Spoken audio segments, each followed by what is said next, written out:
Hello friends, welcome to Bhagavathi life style. இன்றைக்கி என்ன vlog பார்க்க போகிறேன்னா பருப்புருண்டை குழம்பு. ஸோ இதை எப்படி பண்ணுறது என்னோடய ஸ்டைலில் அப்படின்னு சொல்லிட்டு உங்களுக்கு நான் காட்ட போகிறேன். வாங்க வீடியோக்குள்ளே போகலாம்.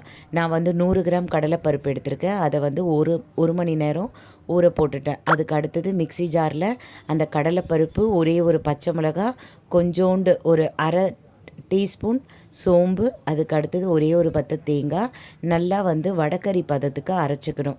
இந்த கடலைப்பருப்பு, தேங்காய், பச்சை மிளகா, சோம்பு வடகறி பதத்துக்கு அரைச்சி வச்சுக்கிட்டு நம்ம என்ன பண்ணோம், ஒரு கடாயில் எண்ணெயை விட்டுக்கிட்டு இந்த விழுதை அரைச்சி வச்சுருக்கோம் இல்லைங்களா, இது நல்லா உருண்டை பிடிச்சி ஒவ்வொரு உருண்டையாக நம்ம போட்டு பொன்னிறமாக வறுத்து எடுத்து வச்சுக்கணும்.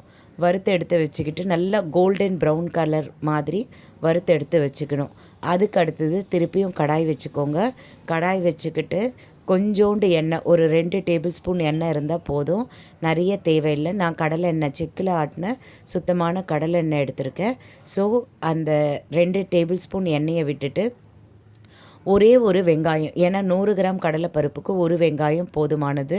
அதனால் ஒரே ஒரு வெங்காயம் நல்லா ஒரு ஃபைன் சாப் பண்ணி அதில் சேர்த்துக்கோங்க.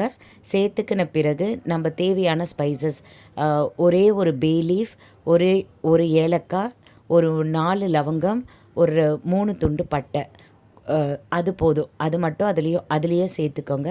நல்லா பொன்னிறமாக அந்த வெங்காயம் வந்து ஒரு லைட் ப்ரௌன் கலர் வர்றது வரைக்கும் நம்ம வதக்கிக்கணும். அதுக்கு அடுத்தது இஞ்சி பூண்டு விழுது, அதையும் சேர்த்துக்கணும். நான் வந்து ஒரே ஒரு டேபிள் ஸ்பூன் இஞ்சி பூண்டு விழுது சேர்த்துக்கிறேன்.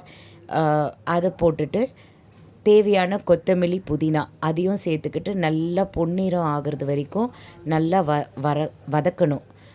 அதோட பச்சை வாடை இருக்குது இல்லைங்களா, அதெல்லாம் அந்த இஞ்சி பூண்டு பேஸ்ட்டோட பச்சை வாடை போகிறது வரைக்கும் நம்ம வதக்கினா மட்டும்தான் அதோட அரோமா வந்து நம்மளுக்கு ஒரு நல்ல அரோமா நம்மளுக்கு கிடைக்கும். ஸோ அதை நம்ம வதக்கி எடுத்துக்கிட்டு 3 தக்காளி நான் எடுத்திருக்கேன். ஏன்னா வந்து நம்மளுக்கு அந்த குழம்பு பதமாக வேணும். ஸோ அதனால் 3 தக்காளியை நான் மிக்ஸி ஜாரில் போட்டு ஒரு ஃபைன் பேஸ்ட்டாக அரைச்சி வச்சு அதையும் வந்து இதில் சேர்த்துக்கணும். அதாவது இஞ்சி பூண்டு விழுது நல்லா பொன்னிறமாக ஆகிறது வரைக்கும் வதக்கி எடுத்துடுறோம் இல்லைங்க, அந்த பச்சை வாடை போகிறது வரைக்கும் வதக்கி எடுக்கிறோம் இல்லைங்களா.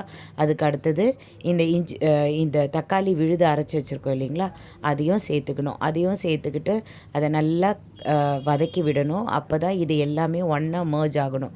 அதுக்கு அடுத்தது ஒரே ஒரு பத்த தேங்காவை நல்லா விழுதாக அரைச்சி வச்சுக்கிட்டு அதையும் இதில் சேர்த்துக்கணும். அதையும் சேர்த்துக்கிட்டு நல்லா பொரிஞ்சு நல்லா சூப்பராக வரணுங்க. அந்த பச்சை வாடை உங்களுக்கு வாசம் வந்து போகிறது வரைக்கும் நம்ம வதக்கணும். அதுக்கு அடுத்தது தேவையான மிளகாத்தூள், நான் வீட்டு குழம்பு மிளகாத்தூள் தான் எடுத்திருக்கேன். ஸோ அந்த மிளகாத்தூளை நம்ம தேவையான மிளகாத்தூள் நான் ஒரு 2 டேபிள் ஸ்பூன் போட்டிருக்கேன்.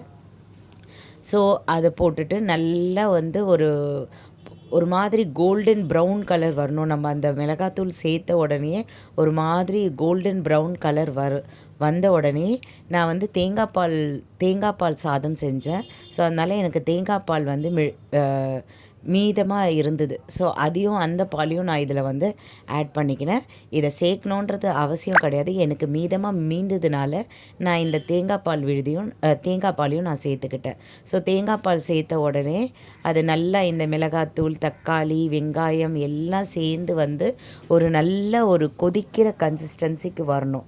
ஸோ பாருங்கள், இது ஃபுல்லாக நல்லா வதக்கணும். இந்த மிளகாத்தூள் வந்து நம்ம போட்ட வாட்டி நல்லா வந்து வதங்கணும். அந்த பச்சை வாடை போகணும், அதுதான் மெயின் விஷயம். ஸோ அது போகிறது வரைக்கும் நம்ம நல்லா வதக்கினா தான் நல்லா அந்த நல்ல ஒரு அரோமா நம்மளுக்கு கிடைக்கும். ஸோ இதை வந்து நான் வேறு பாத்திரத்தில் மாற்றிக்கிறேன், பெரிய பாத்திரத்தில். ஏன்னா அப்போ தான் வந்து இந்த உருண்டெல்லாம் நம்ம வறுத்து எடுத்து வச்சுருக்கோம் இல்லைங்களா, அந்த உருண்டையெல்லாம் அதில் சேர்க்கறதுக்கு கரெக்டாக இருக்கும். ஸோ அதனால தான் நான் வேறு பாத்திரத்தில் வேறு கடாயில் நான் வந்து ஷிஃப்ட் பண்ணிக்கிறேன். ஸோ என்னோடய சேனல் உங்களுக்கு பிடிச்சிருந்தால் சப்ஸ்கிரைப் பண்ணுங்கள், லைக் பண்ணுங்கள், ஷேர் பண்ணுங்கள் அண்ட் கமெண்ட் பண்ணுங்கள். உங்களோட ஒவ்வொரு சப்ஸ்கிரைபும் ஒவ்வொரு லைக்கும் எனக்கு மிக மிக மிகப்பெரிய மோட்டிவேஷன். இது சும்மா வாய் வார்த்தைக்கு சொல்லலை, இதுதான் உண்மை, நிதர்சனமான உண்மை. ஸோ அதனால் please subscribe my channel and லைக்கும் பண்ணுங்கள். ப்ளீஸ் கமெண்ட் பண்ணுங்கள் நான் என்ன பண்ணுறேன் அப்படின்றது. அப்போ தான் எனக்கு தெரிய வரும். எங்களை மாதிரியான ஹவுஸ் ஒய்ஃபை நீங்கள் தான் இந்த சோஷியல் மீடியாவில் வெல்கம் பண்ணி எங்களை இந்த சோஷியல் மீடியாவில் வலம் வர செய்யணும். அப்போ தான் எங்களுக்கும் கொஞ்சம் உத்வேகமாக இருக்கும், எந்தூசியாஸ்டிக்காக இருக்கும். எங்களாலேயும் ஏதாவது ஒன்று பண்ண முடியும். எங்களோட வீட்டு வேலைகளுக்கு நடுவில் எங்களுக்கு பிடிச்சமான எனக்கு பிடிச்சமான இந்த விஷயத்த செய்யும் பொழுது எனக்கு ரொம்பவே சந்தோஷமாக இருக்குது. ஆக்சுவலாக சொல்லப்போனால் இதை என்னோடய பேஷன் கூட சொல்லலாம். எனக்கு ஒரு 3 இயர்ஸ் முன்னாடியே நான் இதை ஸ்டார்ட் பண்ணணும்னு நினச்சேன். ஆனால் என்னால் அது செய்யலாமா வேண்டாவா அந்த மாதிரி ஒரு நினப்பில் இருந்தேன். நான் இப்போ தான் இதை தொடங்கினேன். ஸோ ப்ளீஸ் என்னோடய சேனலை நீங்கள் நிறைய வீடியோஸ் அப்லோட் பண்ணியிருக்கேன், லாங் வீடியோஸ்லாம். என்னோடய சேனலுக்குள்ளே போயிட்டு அந்த லாங் வீடியோஸ்லாம் பாருங்கள், ரொம்பவே சூப்பராக இருக்கும்.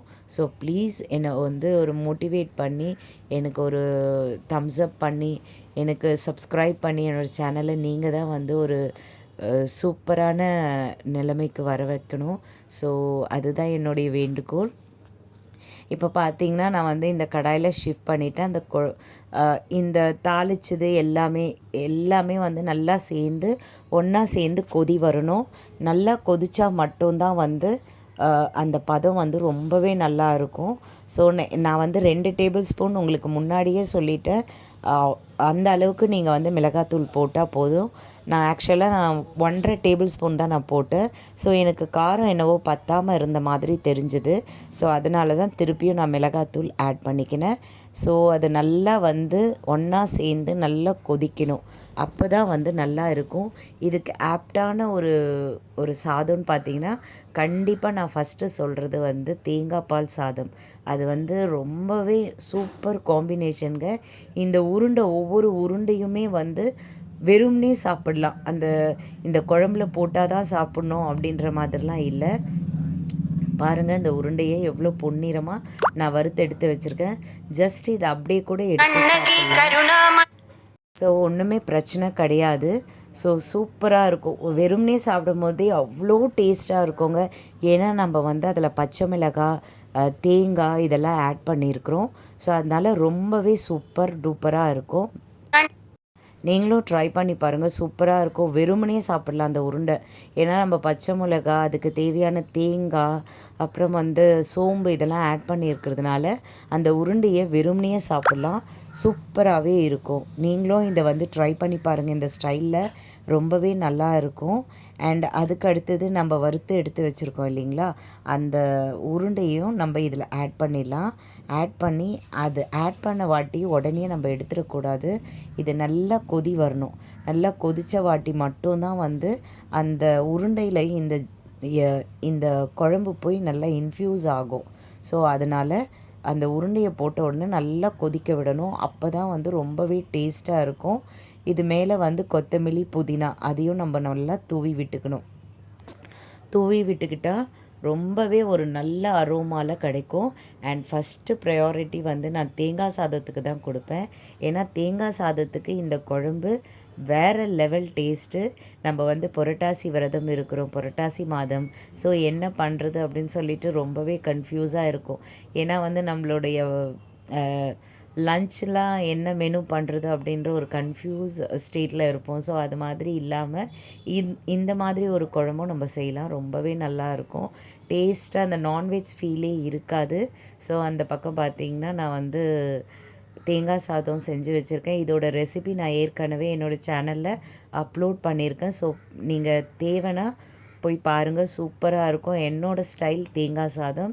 இது வேறு கலக்கலாக இருக்கும். அவ்வளோ சூப்பராக, அவ்வளோ நல்லா இருக்குங்க. ரொம்பவே ஒரு மாதிரி மெத்துன்னு அந்த தேங்காய் பால்லாம் சாதத்தில் நல்லா இன்ஃப்யூஸ் ஆகி சூப்பராக இருக்கும். அதனால தான் இந்த சாதம் நான் உங்களுக்கு சொல்கிறேன். ஸோ இந்த சாதத்தை நீங்கள் சமைச்சு பார்த்தீங்கன்னா, ஏற்கனவே அப்லோட் பண்ணியிருக்கேன். நீங்கள் போயிட்டு இந்த சாதமும் எப்படி பண்ணுறேன் அப்படின்ட்டு நீங்கள் பார்க்கலாம். அண்டு அதனால தான் இந்த சாதம் செஞ்சேன். பருப்பு உருண்டை குழம்புனா கண்டிப்பாக இந்த சாதம் தான் நான் ஃபஸ்ட்டு செய்வேன். வெறும் சாதத்தை விட இந்த சாதத்துக்கு ரொம்பவே ஆப்டாக இருக்கும். ஒரு நான்வெஜ் சாப்பிட்ற அந்த ஃபீல் நம்மளுக்கு கிடைக்கும். ஏன்னா நான்வெஜ் சமைக்காதவங்க புரட்டாசி மாதத்தில் நிறைய பேர் இருக்கிறோம். ஸோ அவங்களுக்கு நான்வெஜ் சாப்பிடாமல் இருக்கிறோம் அப்படின்ட்டு ஒரு வருத்தம் இருந்தாலும் இந்த மாதிரி சாப்பாடு நம்ம சாப்பிடும் பொழுது ரொம்பவே அந்த வருத்தமே இருக்காது. அந்த அளவுக்கு சூப்பர் டூப்பர் ஹிட்டாக இருக்கும். பாருங்கள் சூப்பராக அந்த ஏன் எங்கள் அம்மா அந்த மாதிரி கலரி விடுறாங்கன்னா, மேலே வந்து அந்த ஆடை கட்டியிருக்கும், தேங்காய் பால் ஆடை. ஸோ ஒன்றா சேர்ந்து நம்ம கலரும்போது தான் அந்த சாதமும் அந்த தேங்காய் பால் ஆடையும் ஒன்றா சேர்ந்து சூப்பராக இருக்கும். ஸோ அதனால தான் வந்து எங்கள் அம்மா வந்து இந்த மாதிரி கலரி விட்டுருக்காங்க. அதுக்கு அடுத்தது இந்த குழம்புக்கு நம்ம வந்துடலாம். ஸோ அது நல்லா கொதி வர்றதுக்காக நாங்கள் வெயிட் பண்ணிகிட்ருக்கோம். அப்போ தான் வந்து நம்ம வறுத்து வச்சுருக்க அந்த உருண்டையெல்லாம் நம்ம ஆட் பண்ண போகிறோம். ஸோ பாருங்கள் எப்படி கொதிக்குது. ஸோ எவ்வளோ கொதிக்க வைக்கிறோமோ அந்த பச்சை வாடை எல்லாமே போயிடுங்க.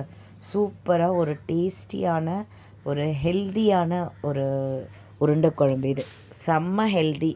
ஏன்னா கடலைப்பருப்புனா அவ்வளோ ப்ரோட்டீன் இருக்குது. ஸோ செம்ம ஹெல்தியான ஒரு குழம்பு இது. பாருங்கள் உருண்டையெல்லாம் ஒவ்வொன்றா நாங்கள் சேர்த்துக்கிறோம். இதை சேர்த்த வாட்டி கூட நம்ம உடனே ஸ்டவ் ஆஃப் பண்ணிடக்கூடாது. நம்ம நல்லா கொதிக்க விடணும். அப்போ தான் வந்து சூப்பராக இருக்கும். ஏன்னா வந்து அந்த உருண்டைக்குள்ளே இந்த குழம்பு போய் நல்லா இன்ஃப்யூஸ் ஆகணும். அப்போ தான் நம்ம எடுத்து சாப்பிடும் பொழுது இன்னும் வேறு லெவல் டேஸ்ட் வந்து என்ஹான்ஸ் பண்ணி கொடுக்கும். ஸோ அதனால தான் வந்து உருண்டை போட்ட உடனே நம்ம ஸ்டவ் ஆஃப் பண்ணிடக்கூடாது அப்படின்னு நான் திரும்ப திரும்ப சொல்லின்னு இருக்கேன். ஸோ அதனால் வந்து நல்லா உருண்டை போட்டுட்டு நல்லா குழம்பு கொதிக்க வைக்கணும். அதுதான் வந்து டிப்ஸே. அதுதான் டிப்பு. இந்த குழம்புக்கு அதுதான் மிகப்பெரிய டிப் வந்து இந்த விஷயந்தான். ஸோ அதனால் கொதிக்கிறதுக்கு நான் டைம் கொடுத்துருக்கேன். ஸோ ப்ளீஸ் என்னோடய சேனலை நீங்கள் வந்து திரும்ப திரும்ப இந்த விஷயத்த சொல்கிறேன்னு நினைக்காதீங்க. ப்ளீஸ் என்னோடய சேனலை சப்ஸ்கிரைப் பண்ணுங்கள். நிறைய பேர் பார்க்குறீங்க, ஆனால் சப்ஸ்கிரைப் பண்ண மாட்டேன்றீங்க. ஸோ சப்ஸ்கிரைபும் லைக்கும் கொடுத்தீங்கன்னா என்ன மாதிரியான ஹவுஸ் ஒய்ஃப்க்கு மிகப்பெரிய மோட்டிவேஷனாக இருக்கும். ஸோ தேங்காய் சாதத்தை எங்கள் அம்மா வந்து கேமராவில் வந்து காட்டுறாங்க. ஸோ பாருங்கள் சூப்பராக இருக்குது. ஸோ அவ்வளோதாங்க, நல்ல ஒரு பதத்துக்கு வந்துடுச்சு. ஒரு 10 நிமிஷம் கொதிக்க விட்டால் போதும். நம்ம உருண்டையை சேர்த்த வாட்டி ஒரு 10 நிமிஷம் கொதிக்க விட்டால் போதும். ஸோ பாருங்கள் தேங்காய் சாதமும் உருண்டை குழம்பும் பருப்பு உருண்டை குழம்பும் எவ்வளோ அழகாக சூப்பராக ரெடியாக இருக்குது. டெலிஷியஸாக இருக்குது. தேங்க்யூ ஃபார் வாட்சிங்.